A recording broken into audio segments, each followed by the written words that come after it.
Welcome to the Rugby Obsession Deep Dive. Before we jump in today, I just want to quickly remind you to subscribe to the Rugby Obsession channel and newsletter so you never miss out on these conversations. Yeah, absolutely. Definitely do that. So, today we are diving into a really just a wild story.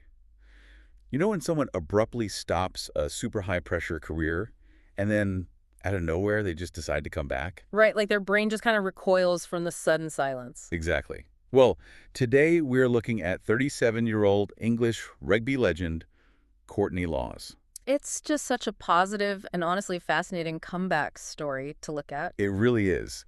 We've pulled together a stack of recent Planet Rugby articles, plus some incredible audio from his appearance on the For the Love of Rugby podcast. Yeah, the sources are just fantastic for this. Our mission today is to figure out the anatomy of this comeback, like Yeah. why an elite guy who was definitely retired is now suddenly gunning for the 2027 World Cup. It completely defies what we usually expect from aging athletes. Right, so, okay, let's unpack this.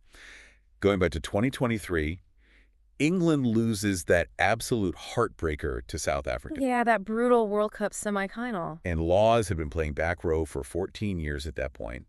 He retires, and he says he wants to be with his kids, And, he explicitly said he wanted to let the young lads have their opportunity. which was praised heavily at the time.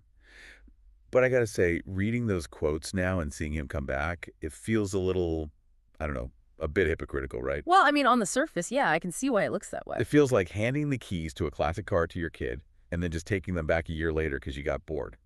That is a great analogy. But what's fascinating here is the difference between an actual physical breakdown and central nervous system fatigue. Oh, interesting. Yeah, so in the sources, there's this really great imagery of him during his sabbatical in Brive, France. Right, just soaking in the sun on his apartment balcony. Exactly. Drinking coffee, hanging out with former teammates. He wasn't retiring because his body physically snapped after 14 years. Wait, but wouldn't sitting on a balcony for a whole year absolutely wreck a 37-year-old's physical conditioning? You'd think so, right? But he was actually suffering from deep emotional and mental fatigue. The stress of that international pressure cooker. Ah, so the constant baseline anxiety and the cortisol spikes, that's what broke him, not the tackles themselves. Precisely. That idyllic lifestyle in France was a total psychological reset. By taking the pressure off, his parasympathetic nervous system finally took over. So he wasn't physically broken, he was just incredibly burned out. Yeah, and once he felt refreshed, his natural competitive fire just instantly reignited. Which logically leads us right to that phone call from Dorian West. Right, that persuasive call to get him to leave France and join the Sail Sharks in the Premiership. And West apparently said it was a really easy sell. Because the fire was back, Yeah. He just needed the right environment to let it breathe. Speaking of the right environment, let's take a quick second here right in the middle of our deep dive.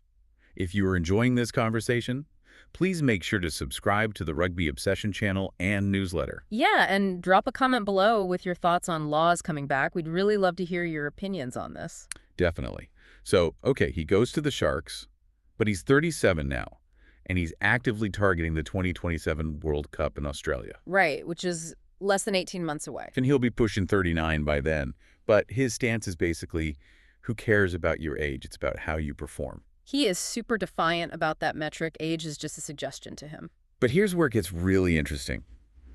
How does he justify coming back when he literally said he wanted the young lads to take the shirt? Well, he has developed this fiercely meritocratic mindset. Isn't he just blocking their path, though? Not in his eyes. On that podcast with Ben Youngs and Dan Cole, he explicitly said he absolutely refuses to be a groupie. A groupie. Meaning what exactly? Like, he's not going to Australia just to wear a tracksuit, sit on the bench, and hand out water bottles. Right. I mean, this is a guy who started the first game of the last 4 World Cups. Exactly. He intends to lead from the front. But the catch is, he is relying entirely on his current league statistics. Oh, so he's using the Sail Sharks as a real-time proving ground. Yes. If he earns the spot with undeniable data, he takes it. But if a young player has better stats, he said, quote, no problem whatsoever. Wow. Okay, that's a massive shift. It actually forces the young players to meet a world-class standard. Exactly. He's not pulling the ladder up behind him. He's just acting as an unforgiving quality control. They aren't just handed the shirt by default because he stepped aside to be nice. I love that. It's such a positive, healthy way to frame internal competition. So what does this all mean for head coach Steve Borthwick in the English squad? Well, Planet Rugby described his return as a timely World Cup boost. Even though the team supposedly has unused back row riches right now. Yeah, because normally managing an aging legend is a total nightmare for a coach who is trying to rebuild a culture. I'd imagine it is. The ego, the locker room tension, the media circus. But Laws totally removed his own ego. He publicly stated, I don't want to go to the World Cup if I've got nothing to offer. Oh, wow. So he's basically giving Borthwick psychological permission to drop him if the stats don't hold up. Exactly. It completely neutralizes the politics. It creates a frictionless win-win scenario for the coaching staff. And the sources mentioned that his England teammates had a priceless reaction to him signing with Sale. Right, because he offers a cultural baseline. He's this highly motivated, physically refreshed enforcer.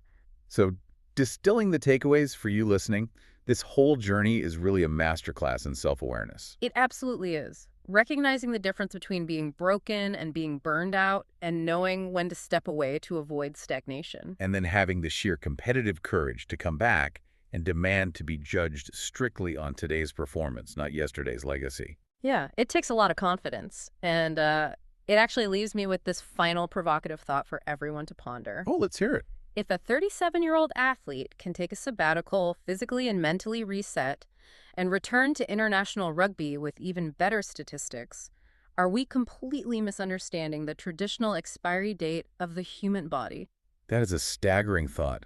Like, maybe the perceived ceiling on our endurance isn't biological reality at all. Maybe it's just mental stagnation. Exactly. Maybe we just need the courage to step completely away so we can remember how to fight. Wow.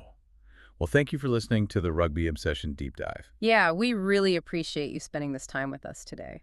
Make sure to let us know your thoughts in the comments, subscribe to the Rugby Obsession channel and newsletter, and we'll look forward to you listening to our next episode.